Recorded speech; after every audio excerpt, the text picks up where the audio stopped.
مبارکہ کا اگر مطالعہ کیا جائے نا، احادیث مبارکہ کے اندر قرآن کریم کے 5 حقوق ہیں، کئی احادیث مبارکہ کے اندر 4 بھی آتا ہے، ایک حدیث مبارکہ کے اندر 12 حقوق بھی آتے ہیں کہ قرآن کریم کے 12 حقوق ہیں مسلمانوں پر۔ میں آپ کے سامنے 2-3 عرض کرنا چاہتا ہوں کہ قرآن کریم کے حقوق کتنے ہیں مسلمانوں پر۔ سب سے پہلا جو حق ہے قرآن کریم کا، سنیے، پہلا حق قرآن کریم کا یہ ہے کہ قرآن پر ایمان لانا، یعنی قرآن کے اندر جو احکامات ہیں، اب یہ قرآن کریم ہے، اس کے اندر اللہ تعالیٰ نے نماز کے احکامات بھی بیان فرمائے ہیں، اس کے اندر روزے کے بھی احکامات ہیں، اس کے اندر زکوٰۃ کے بھی مسائل ہیں، اس کے اندر طلاق کے بھی مسائل ہیں، اس کے اندر عدت کے بھی مسائل ہیں، جتنے بھی احکامات ہیں تمام پر ایمان لانا یہ سب سے پہلا حق ہے۔ دوسرا حق قرآن کریم کا یہ ہے کہ قرآن کریم کو بالتجوید پڑھا جائے، یعنی تجوید کے ساتھ۔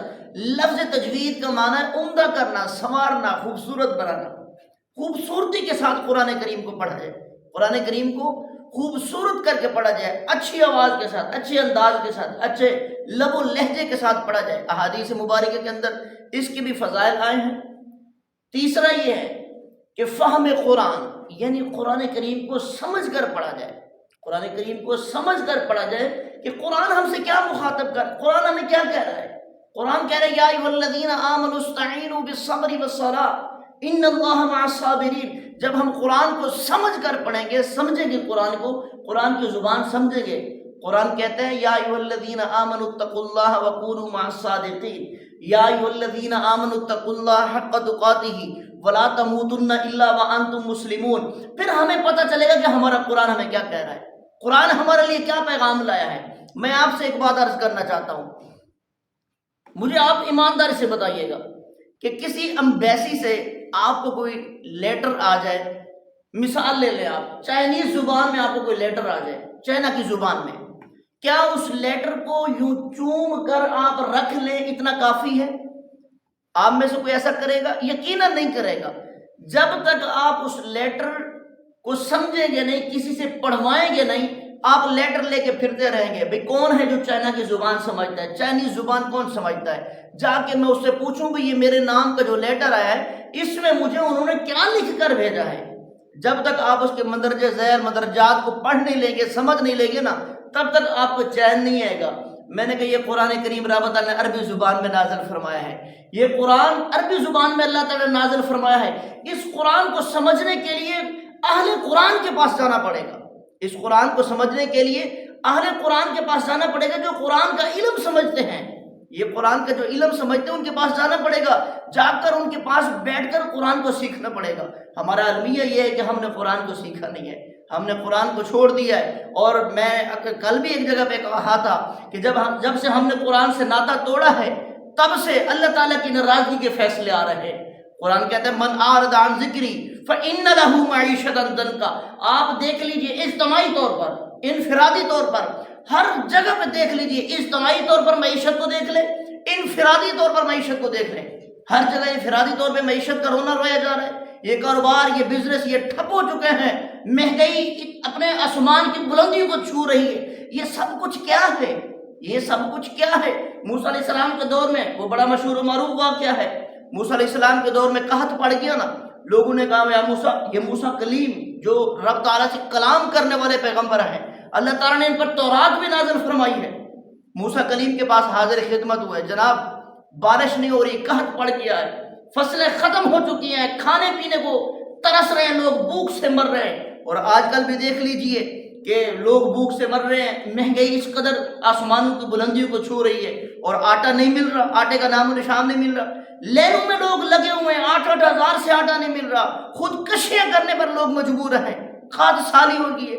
موسیٰ علیہ السلام کے دور میں بھی یوں ہوا، قحط سالی پڑی، لوگ اے جناب قحط سالی پڑ گئی، بارش نہیں ہو رہی، اللہ تعالیٰ سے دعا مانگیے۔ موسیٰ کلیم نے کہا آؤ میرے ساتھ میدان میں اکٹھے مل کر دعا مانگتے ہیں اللہ تعالیٰ سے۔ موسیٰ کلیم نے میدان میں سب کو جمع کر لیا، جمع کیا، دعا مانگی یا اللہ بارش برسا دے۔ اللہ نے فرمایا موسیٰ تیری مجلس میں، تیری محفل میں، تیرے مجمع میں ایک گنہگار شخص بیٹھا ہے، وہ جب تک اس مجلس میں ہے میں اس کی دعا قبول نہیں کرتا، میں بارش نہیں برساؤں گا۔ تو موسیٰ کلیم نے کہا اعلان کیا بھائی کون ہے گنہگار جس کی وجہ سے بارش بند ہو چکی ہے؟ اب اس مجلس میں اس محفل میں نہ جانے کتنے لوگ بیٹھے ہوں گے، پتہ نہیں کتنے لوگوں نے توبہ کی ہوگی۔ تو لکھا ہے کہ موسیٰ علیہ السلام کی مجلس میں بیٹھے ہوئے ایک شخص نے رب تعالیٰ سے ڈائریکٹ لائن ملائی۔ جب دل کی تار رب تعالیٰ سے جڑ جائے، جب یہ کنیکشن جڑ جاتا ہے، پھر ساری مشکلات آسان ہو جاتی ہے۔ ڈائریکٹ تار ملائی اور رب تعالیٰ کی بارگاہ میں فریاد کی، اللہ آج میری توبہ قبول فرما لے، آئندہ نہیں کروں گا، آئندہ گناہ نہیں ہوگا، یا اللہ میری آج توبہ قبول فرما لے۔ تو وہاں پہ بارش برسنے لگی۔ موسیٰ علیہ السلام نے کہا، یا اللہ ابھی یہاں سے کوئی اٹھا نہیں ہے، اٹھ کر گیا نہیں ہے باہر، بارش برس رہی ہے، آپ نے ابھی تو کہا کہ کوئی شخص گنہگار بیٹھا ہے، بارش نہیں برس رہی، ابھی آپ کی بارش برس رہی ہے، رحمت کی بارش برس رہی ہے، یہ کیا ماجرا ہے؟ اللہ نے فرمایا، موسیٰ اب اس نے مجھ سے صلح کر لی ہے، اب اس نے مجھ سے توبہ کر لی ہے، مجھ سے معافی مانگ لی ہے۔ موسیٰ کلیم نے کہا، یا اللہ اب اس شخص کا نام تو بتا دے۔ رب تعالیٰ نے فرمایا، موسیٰ میں یہاں پہ قرآن کی آیت پڑھنا چاہتا ہوں، سنیے توجہ سے۔ قرآن کریم میں 14واں پارہ ہے، سورۃ الحجر ہے۔ رب تعالیٰ کا قرآن پکار کے کہہ رہا ہے، نبی عبادی انی انا الغفور الرحیم۔ نبی کا معنی ہوتا ہے خبر دینا، عبادی کا مطلب ہے رب تعالیٰ کے انداز کو دیکھیے یار، رب تعالیٰ کے قرآن پڑھ کر دیکھیے۔ یہ قرآن روح میں اترنے والی کتاب ہے جناب، یہ قرآن روح میں اترنے والی کتاب ہے۔ کوئی ہو تو صحیح نہ ایسا کہ جو قرآن کو روح میں اتار سکے۔ فرمایا، نبی عبادی انی انا الغفور الرحیم۔ رب تعالیٰ فرماتے میرے بندوں کو خبر دے دو، میں بڑا غفور الرحیم ہوں، میں بڑا غفور الرحیم ہوں۔ کوئی آ کر تو دیکھے نا میرے دروازے پہ، میرے دربار میں کوئی آ کر تو دیکھے، دامن پھیلا کر تو دیکھے، ہاتھوں کو اٹھا کر تو دیکھے، میں رحمت کے دریا نہ بہا دوں تو پھر نہ کہنا۔ تو موسیٰ علیہ السلام نے کہا، یا اللہ اس کا نام تو بتا دے۔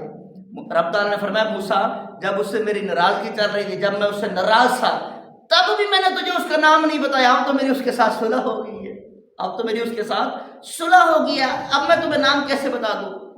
تو میں عرض کر رہا تھا، قرآن روح میں اترنے والی کتاب ہے۔ جب یہ قرآن ایک بہن نے پڑھا، دل سے پڑھا، ہمارا المیہ یہ ہے کہ ہم قرآن دل سے نہیں پڑھتے جناب، ہم قرآن کو حلق سے پڑھتے ہیں، ہماری زبان تک محدود رہتی ہے قرآن کی چاشنی، قرآن کی حلاوت ہماری زبان تک رہتی ہے، ہماری زبان سے آگے ہماری روح میں نہیں اترتی تلاوت۔ ایک بہن، حضرت عمر فاروق کی بہن، آپ نے سنا بڑا مشہور و معروف واقعہ ہے حضرت عمر رضی اللہ تعالیٰ عنہ کا، کہ جب اسلام قبول نہیں کیا تھا، دارالندوہ میں میٹنگ ہو رہی ہے، مجلس ہو رہی ہے کہ اسلام روز بروز بڑھتا جا رہا ہے، تحریک اسلام کو لیے تحریک اسلام کا راستہ روکا جائے، بند باندھا جائے۔ تو ہر کسی نے اپنی رائے پیش کی، کسی نے کہا نعوذ باللہ من ذالک محمد صلی اللہ علیہ وسلم کو قتل کر دیا جائے، کسی نے کہا جلا وطن کر دیا جائے، ملک بدر کر دیا جائے۔ تو بالآخر اس بات پر اتفاق ہوا کہ قتل کر دیا جائے۔ جب اس پر اتفاق ہوا تو لوگوں نے سوچا کہ بھائی اب قتل کرے گا کون، اتنا بڑا اقدام کون کرے گا؟ تو عمر فاروق کھڑے ہوئے، عمر بن خطاب کہنے لگے یہ کام میں کروں گا، ننگی تلوار لی، حضور صلی اللہ علیہ وسلم کی طرف چل پڑے۔ راستے میں ایک صحابی سے ملاقات ہوئی، کہا عمر ننگی تلوار لے کر جا رہے ہو، کہاں جا رہے ہو؟ کہنے لگے میں تحریک اسلام کے بانی کو آج مٹا دوں گا، ختم کر دوں گا۔ تو صحابی رسول نے کہا عمر جس اسلام کو مٹانے کی تم باتیں کرتے ہو وہ اسلام تمہارے گھر میں داخل ہو چکا ہے، وہ اسلام تمہارے گھر پہنچ چکا ہے، جاؤ پہلے اپنے گھر کی خبر تو لو، تمہاری بہن نے کلمہ پڑھ لیا ہے۔ بس وہاں سے عمر جلالی آدمی تھے، غسیلے آدمی تھے، تو فوراً پلٹے اپنی بہن کے گھر، جا کے دروازہ کھٹکھٹایا۔ من دق الباب، کون ہے دروازہ کھٹکھٹانے والا؟ آواز ہی آنا عمر، میں عمر ہوں۔ بہن نے فوراً قرآن چھپا دیا۔ قرآن کا نسخہ اس وقت قرآن پتوں پہ لکھا ہوتا تھا، قرآن کا نسخہ چھپا دیا۔ عمر اندر آئے، عمر نے کہا کیا کر رہے تھے میرے آنے سے پہلے؟ کہا کچھ نہیں۔ کہا جو کچھ کر رہے تھے مجھے بتاؤ۔ کہا قرآن پڑھ رہے تھے۔ عمر نے مارنا شروع کر دیا، تم نے اسلام قبول کر لیا، تم نے کلمہ پڑھ لیا، یہ کلمہ چھوڑ دو، یہ ایمان چھوڑ دو، یہ اسلام چھوڑ دو۔ عمر فاروق کی بہن نے کیا کہا؟ عورت ذات ہے نا، نازک ہوتی ہے، نازک صنف ہے، نازک ہے، عورت ذات ہے، کتنا گمار برداشت کر لے گی؟ عمر فاروق کی بہن نے کہا عمر سنو، تمہاری رگوں کے اندر جس خطاب کا خون دوڑتا ہے میری رگوں کے اندر بھی اسی خطاب کا خون دوڑتا ہے۔ کہا عمر تم میری جان تو لے سکتا ہے، میرا ایمان نہیں لے سکتا، میں نے دل سے کلمہ پڑھا ہے، میں یہ ایمان نہیں چھوڑ سکتی، اسلام نہیں چھوڑ سکتی، میں یہ کلمہ نہیں چھوڑ سکتی، میں محمد عربی کے دامن نہیں چھوڑ سکتی۔ عمر جب مار مار کر تھک گئے نا، آخر میں کہنے لگے ذرا دکھاؤ تو صحیح وہ کون سی کتاب ہے کہ جو تم مار کھا رہے ہو لیکن اسے چھوڑ نہیں رہے، مجھے دکھاؤ تو صحیح ایسی کیا چیز ہے اس کے اندر۔ عمر فاروق کو بہن نے کہا کہ عمر تم ابھی ناپاک ہو، تمہیں میں نسخہ نہیں دے سکتی. کیوں؟ اس لیے کہ رب کا قرآن کہتا ہے لا یمسہ الا المطہرون، کہ اسے جو پاکیزہ ہو وہ چھوئے، نہ کوئی مس کرے مگر پاکیزگی کے ساتھ. اسے قرآن کریم کو وضو کے ساتھ پاکیزہ حالت میں چھوا جائے. عمر فاروق نے غسل کیا. اب غسل کرنے کے بعد کہا لو مجھے نسخہ دکھاؤ. بہن نے وہ نسخہ پیش کیا. سنیے 16واں پارہ ہے سورۃ طٰہٰ ہے. عمر فاروق نے یوں وہ صحیفہ اٹھایا، ورقہ اٹھایا، اٹھا کر پڑھنے لگے طٰہٰ ما انزلنا علیک القرآن لتشقی الا تذکرۃ لمن یخشی تنزیلا ممن خلق الارض والسماوات العلی الرحمن علی العرش استوی. جب یہاں پہ پہنچے نا دل کی دنیا بدل گئی. عمر فاروق کے دل کی دنیا بدل گئی. المیہ یہ ہے کہ عمر نے چند آیات قرآن کی پڑھی حالت کفر کے اندر، ان کے دل کی دنیا بدل گئی. ہم نے پورا قرآن پڑھ لیا، ہمارے دل کی دنیا نہیں بدل دی، اس لیے کہ ہم نے حلق سے قرآن پڑھا ہے، ہم نے دل سے نہیں پڑھا. قرآن دل میں اترنے والی کتاب ہے، قرآن روح میں اترنے والی کتاب ہے. عمر فاروق نے کہا یہ ایمان کی دولت، یہ اسلام کی دولت، یہ قرآن کی دولت جہاں سے تمہیں ملی ہے مجھے بھی اسی دربار میں لے چلو، مجھے بھی مصطفیٰ کے دربار میں لے چلو، مجھے بھی کلمہ پڑھاؤ، اسلام میں داخل کروا دو. عمر فاروق کلمہ پڑھ کر اسلام میں داخل ہوئے. تو میں عرض کر رہا تھا ہمارا المیہ یہ ہے کہ ہم قرآن کو حلق سے پڑھتے ہیں، زبان سے پڑھتے ہیں، ہم روح میں نہیں اتارتے. ہاں جب ایک بہن نے قرآن دل سے پڑھا تو بھائی کے دل میں قرآن گھر کر گیا. ایک ماں فاطمہ نے جب قرآن دل سے پڑھا تو بیٹا رب تعالیٰ نے پھر ایسا پیدا فرمایا کہ نیزے پہ گردن ہے اور زبان سے قرآن جاری ہے، قرآن زبان سے جاری ہے، قرآن کی تلاوت جاری ہے. جب قرآن دل سے پڑھیں گے ہماری روح میں قرآن اترے گا. قرآن کہتا ہے نا وَنُنَزِّلُ مِنَ الْقُرْآنِ مَا هُوَ شِفَاءٌ وَرَحْمَةٌ لِّلْمُؤْمِنِينَ. یہ قرآن مومنین کے لیے شفا بن کر آیا ہے. یہ مومنین کے لیے، ہمارے جسم کو کوئی تھوڑی سی تکلیف ہو نا ہم فوراً مہنگے سے مہنگے ڈاکٹر کے پاس جاتے ہیں، ہاسپٹل میں جاتے ہیں، حکیم کے پاس جاتے ہیں، طبیب کے پاس جاتے ہیں، معالج کے پاس جاتے ہیں، جا کے اپنا علاج کرواتے ہیں. بھئی جسم جیسے بیمار ہو جاتا ہے اسی طرح روح بھی بیمار ہو جاتی ہے. جب روح بیمار ہوتی ہے کیا ہم نے اس کا کبھی علاج کروایا؟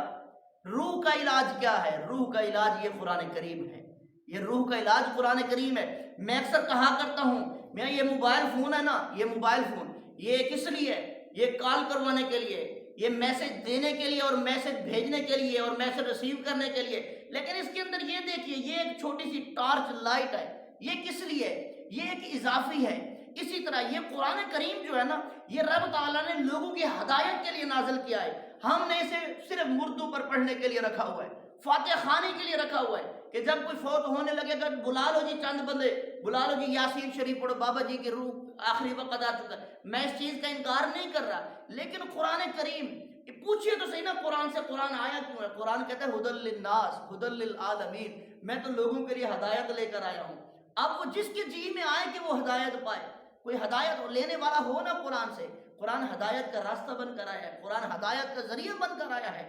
اور آج ہم نے قرآن سے ناطہ جوڑا نا، جس بدبخت کا دل چاہتا ہے وہ اٹھ کے قرآن کو جلانا شروع کر دیتا ہے. ابھی آپ نے دیکھا چند سال پہلے ہالینڈ کے بدبختوں نے قرآن کریم کو جلایا، اور آج سے 2 دن پہلے 3 دن پہلے آپ نے دیکھا سویڈن والوں خبیثوں نے قرآن کریم کو جلا دیا. یوں سریعان اس نے سیکورٹی کے انحصار میں، سیکورٹی میں اس نے کیا کیا جناب، قرآن کریم کو پکڑا، قرآن کے ورقے پھاڑنا شروع کر دیے، نیچے پھینکنا شروع کر دیے، جلانا شروع کر دیے. یہ ان کو جسارت کیوں ہوئی؟ اس لیے ہوئی کہ مسلمان کا قرآن سے ناطہ ٹوٹ گیا، مسلمان کے دل سے قرآن کی عظمت ختم ہوتی جا رہی ہے، قرآن کی محبت ختم ہوتی جا رہی ہے. اگر ہم نے قرآن سے وابستگی رکھی ہوتی، قرآن سے ہم نے ناطہ مضبوط رکھا ہوتا، قرآن کی محبت ہمارے دلوں میں ہوتی، ہم اگر روح سے قرآن کو پڑھتے، قرآن کی روحانیت ہمارے دل میں اتر چکی ہوتی، تو آج ان بدبختوں کو یہ جسارت نہ ہوتی کہ قرآن کریم کو جلاتے. میں آپ سے پوچھنا چاہتا ہوں، مجھے آپ بتائیے وہ اپنی خبث باطن، اپنی غلیظ کتابیں، انگریزی کی کتابیں کیوں نہیں جلاتے؟ وہ انگریزی کی کتابیں کیوں نہیں جلاتے؟ وہ صرف قرآن کو کیوں جلاتے ہیں؟ وہ اس لیے کہ مسلمان کے